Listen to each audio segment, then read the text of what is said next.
hoje, com as questões de posição de dormir, sempre de barriga para cima, a gente acaba tendo um pouquinho mais de situações de algumas deformidades cranianas, principalmente a braquicefalia, que é aquela cabeça retinha aqui atrás. A gente faz algumas orientações para que a mãe também possa melhorar um pouquinho essa questão de dar um tempo para essa região occipital também crescer de uma maneira adequada, orientando o tummy time. O tummy time ele é importante para não só deixar essa cabeça um pouquinho de tempo desencostada, né, de algo, para ele poder formar, né, aquela curvatura da região occipital, mas também para ajudar no fortalecimento da musculatura perivertebral, né, para essa criança ter uma condição de sustentação de cabeça com mais rapidez. Então, importante que a gente vá treinando aos poucos o bebê,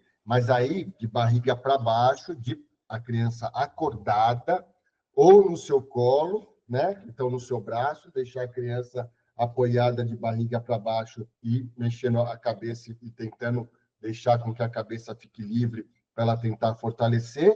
Ou se for numa cama, a criança tem que estar acordada e você, né, o pai ou a mãe, junto acordado, porque a criança ela não aguenta ficar muito tempo. Geralmente eles não gostam de ficar muito tempo, mas você não pode adormecer e deixar a criança adormecer nessa posição, né? Isso é para ajudar com que a gente tenha uma melhora do desenvolvimento neurológico e uma redução da deformidade craniana, né, principalmente da região occipital. Tá? Agora, a posição que o bebê deve dormir é barriga para cima. Ok? Bom, a gente sabe que o aleitamento materno ele protege, então ele é um fator protetor para a morte súbita do lactente. Então, a criança amamentada ela tem um risco menor de morte súbita. A criança que a mãe fez um acompanhamento pré-natal adequado também tem menos riscos. E a criança que está fazendo um segmento de puericultura adequado também tem menos risco. A criança que está imunizada, está com o calendário vacinal também atualizado de maneira adequada, também tem menos risco de morte súbita. E aqui nesse slide ele tem um fator importante, porque muitas vezes o estresse, né, dos pais em relação a isso é tão grande que tiveram algumas situações no passado de pessoas usando monitor cardíaco ali para ver se a criança fazia apneia, se ela se diminuía a oxigenação ou se diminuía a frequência cardíaca, né?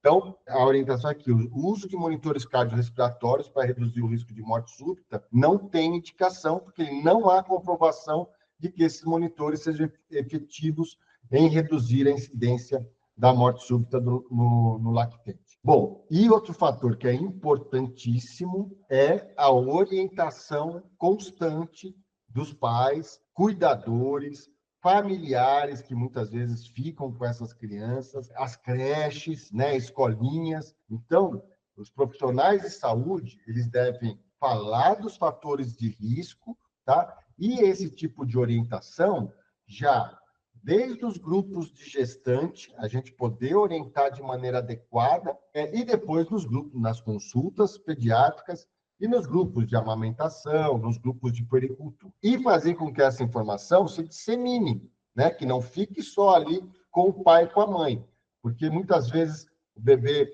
vai para a casa de uma tia para tomar conta, ou vai ficar com o vô, com a avó, e ainda eles têm aquela informação antiga de dormir de lado, ou de dormir de barriga para baixo, porque vai aquecer a barriga, vai ter menos cólica e tal, que eram coisas que eram orientadas há 20, 30 anos atrás. E muitas vezes eles educaram seus filhos dessa, né, criaram seus filhos dessa forma, né? Mas a gente sabe hoje que a posição de menor risco é barriga para cima. A mídia deve seguir diretrizes de sono seguro em seus anúncios. As campanhas de segurança do sono com o objetivo de diminuir o risco de morte súbita e outras causas de morte relacionadas ao sono devem continuar. Então, a gente deve constantemente fazer essas orientações nos grupos e fazer com que essa informação possa chegar a todos os cuidadores. Eu sempre lembro esse banner, né, que foi um dos primeiros nos anos 2000 aí que a gente começou fazia a orientação, né, de um bebezinho com bólio escrito, né, esse lado para cima, né? Então, barriga sempre para cima, não dormir de barriga para baixo.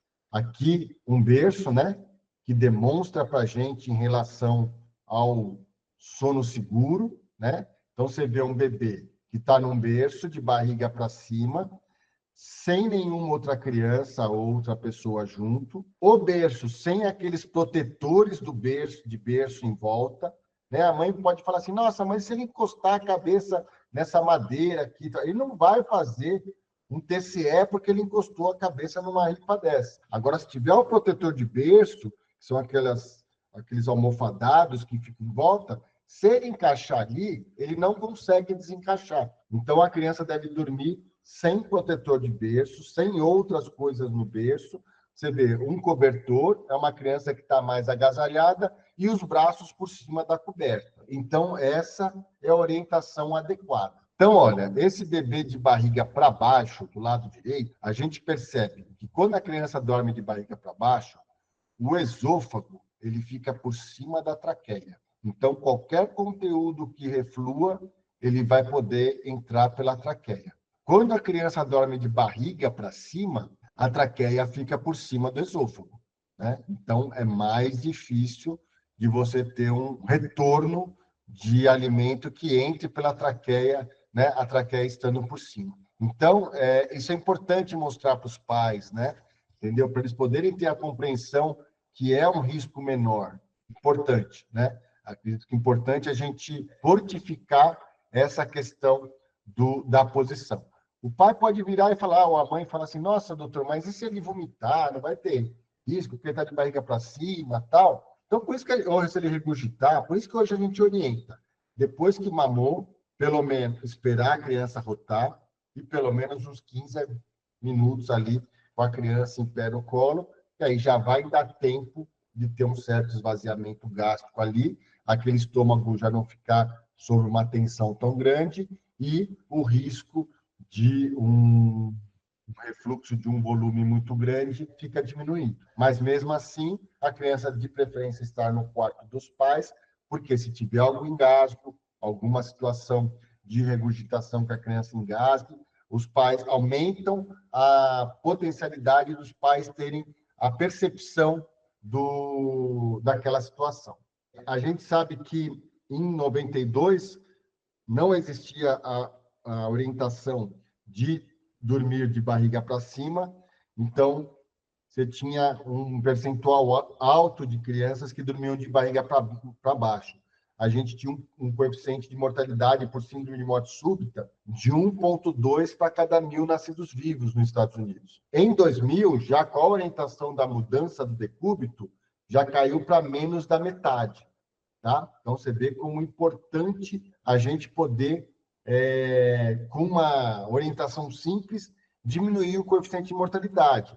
Agora, veja que interessante essa frase, né? Embaixo, que a frequência de síndrome de morte súbita do lactente permanecia constante nas crianças cuidadas por outras pessoas que não familiares.